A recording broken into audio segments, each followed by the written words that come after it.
little bit of my story is I do have a mother who's an addict, and I have a father who is not. I had a father who really tried to give me a really good life, and that was not appealing to me. So I got into this wavelength, I guess, growing up on, the party life was where I needed to go.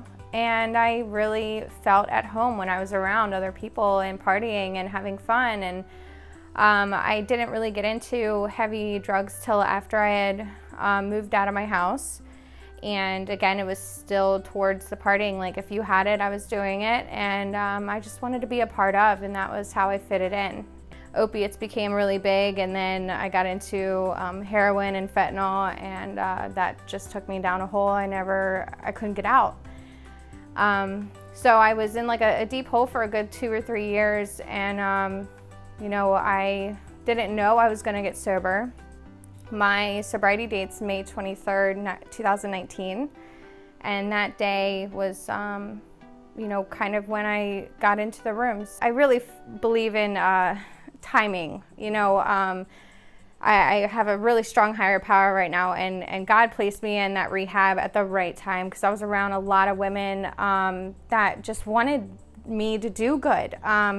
They were loving and caring, and they understood, and they talked me out of going back home. And I'm so glad they did. They were talking about sober homes, and I've never been in one before. So I was very frightened to start a journey in an area, one, I've never been in. I grew up in Reisterstown, so Emmitsburg and Frederick and all this stuff up here, I was really concerned about leaving. So it was really frightening for me, but I got accepted to Up and Out after a late, submission to try and do something different with my life. And Corey accepted me, and I was, that's another part of my journey that just enhanced my ability to get better. I think, as weird as this may sound, I think it was being in an environment that reminded me of home. My dad tried to show me structured home life, and I ignored it. I didn't do my homework. I rebelled as much as I could, and I never paid attention to that structure before. And when I came here, it gave me a sense of home. I haven't felt that since I was probably 14, and the chores and the rules and everything. And even though sometimes it can be, exhausting, but it was home. It was home for the first time for me in a long time, and I haven't been able to call something home like that. So that's really kind of what lit that fire. As soon as I got here, it was warm and welcoming, and I was able to do what was asked of me. So where I am right now, I'm finally on a lease. I'm in an apartment, and I have my name on a lease, which I haven't been able to get on a lease for years because I've been evicted so many times. So that's wonderful. I've been in a job for almost a year, and I haven't been fired.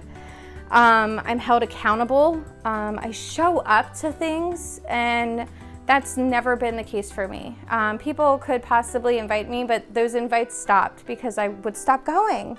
Up and Out really taught me how to be accountable for myself and how to walk the right walk and do the right next thing. Just going to a meeting every day and trying to find a home group and getting your service position and a sponsor, like those things that we dreaded when we first came in here, it means so much to me now, because I still have the same home group, I still have the same sponsor, I still try and go to a meeting every day if it's possible. Like, the routine Up and Out gave me kind of helped me know that I can do it on my own. It gave me that independence that I needed, because I relied on so many before. And where I am today, there's no way I would be here without Up and Out's foundation to help me get through it, because I needed the women and I needed that structure.